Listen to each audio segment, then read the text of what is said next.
When people find out what it is that I do as a business book writing coach, they get super excited and they're ready to tell me all of their ideas. And I'm immediately like, whoa. I get nervous for them because I'm your business book bestie, but I'm that bestie that's finna tell you the truth, okay? I get nervous when I see them so excited and tell me they're gonna put this in and that in, and I'm like, the number one mistake that new authors can make is thinking that they need to put everything inside of their book. Big mistake. Huge. On Julia Roberts level, okay? Big mistake. Huge. And if you know, you know. So in this video, I'm going to break down for you 3 things that you can do to avoid this mistake if you are writing your book for the very first time. And I even have a 4th bonus tip for you. So make sure you stick around to the end. I'm Denise Renee, author, writing coach, and your business book bestie. I can help you write a high-quality thought leadership book that grows your personal or business brand. This video is one piece of that puzzle, so let's jump in. The key to having a successful book, whether it's your first or your 50th, is making sure that your topic is focused, okay? Tight, okay? Sucked in. All right. Your title, your content, it all has to be on point, has to be focused. So what in the world do you do, especially if this is your first time writing a book or it's your first time just really getting into expressing your ideas on paper or on screen for the public? It can be a little bit overwhelming and it can be hard to have discernment and not just self-awareness, but have a level of self-criticism in a healthy way to be able to decipher what needs to be in your book or what doesn't need to be in your book. So use these 3 tips here that I'm going to share to help you figure that out.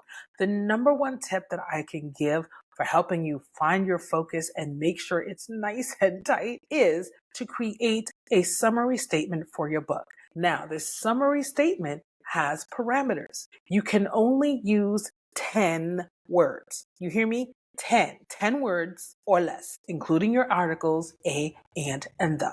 I'm not asking you to write the title of the book. That's a different video. I'm asking you to summarize the book. So imagine if you're, walking down the street, you meet somebody and they're like, hey, what do you do? And you say, hey, I'm an author. And they say, oh, well, what's your book about?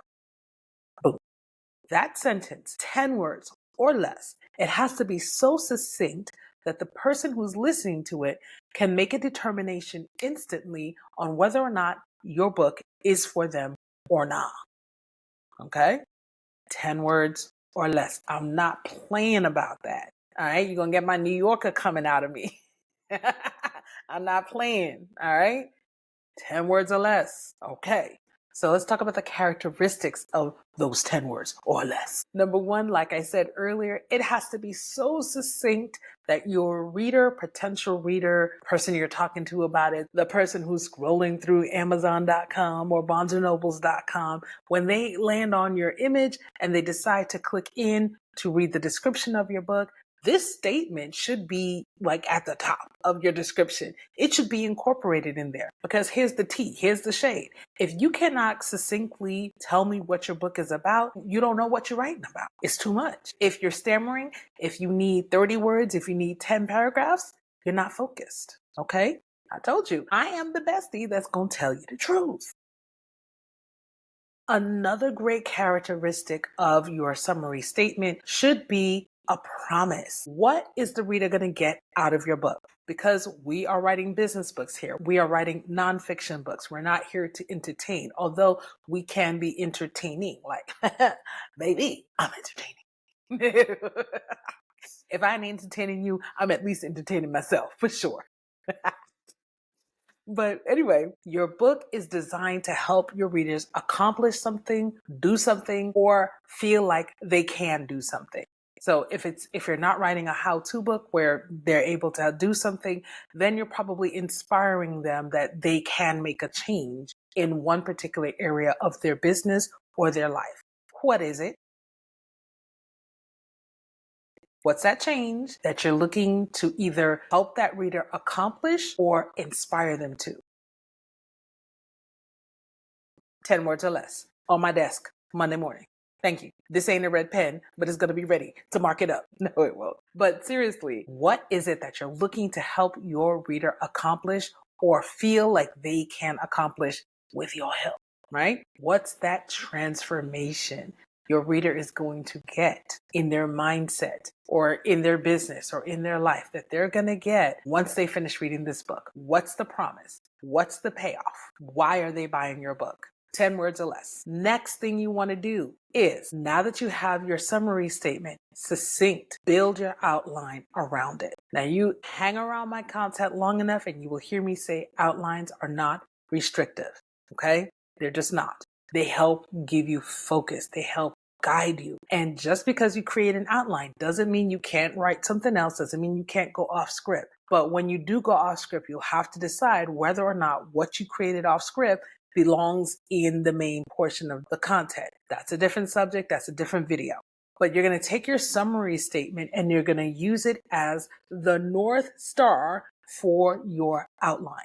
Everything about your outline, everything about your content has got to serve that statement, because that statement is the promise you're giving to your reader. That statement is what your reader is going to get out of your book. And everything that you write in it has got to serve your reader. So just so that you don't feel too stressed out about it, I would recommend going ahead and creating an outline. Just be free about it, and then go back and edit the outline. So here are some questions that you can ask yourself to help you with self-editing your outline.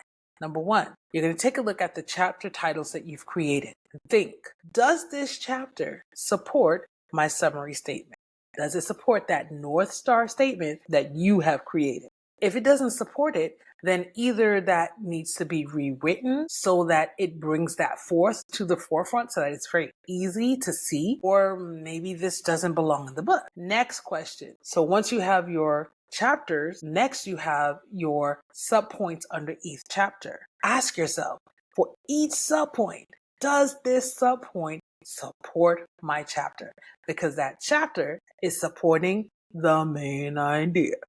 Okay? And then take it another level deeper. For every level that you've created in your outline, make sure, ask yourself, does this little point right here support this subsection? And then the third thing that you need to do to help make sure that you are staying focused in your book and you're not writing about any and everything is you are going to self-edit ruthlessly, right? In my series, The Writer's Toolkit, I have a video where I talk about how to self-edit.